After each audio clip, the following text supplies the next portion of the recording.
শুনে বললেন, আল্লাহ তোমার যত নাম আছে সব নামের ওসিলায় দোয়া করি, যে নাম তুমি আমাদেরকে জানিয়েছো, যে নাম তুমি আমাদেরকে জানাও নাই, যে নাম তুমি কোরআনে নাজিল করেছো, যে নাম নাজিল করো নাই, যে নাম শুধু নবীদেরকে জানিয়েছো।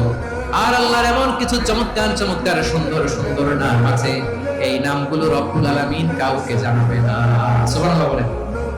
আমরা তো 99 নাম জানি, 100 নাম জানি আল্লাহ, কিন্তু আল্লাহর এমনও কিছু নাম আছে যেগুলো আল্লাহ বিশ্ব নবীরও জানায় নাই।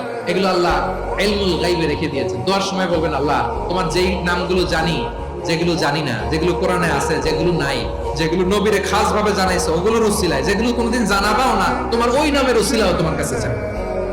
আল্লাহ কোরআনকে আমার হৃদয়ের বসন্ত বানাও, আমার বক্ষের জ্যোতি বানাও, আমার চিন্তা দুশ্চিন্তা তুমি দূর করে দাও।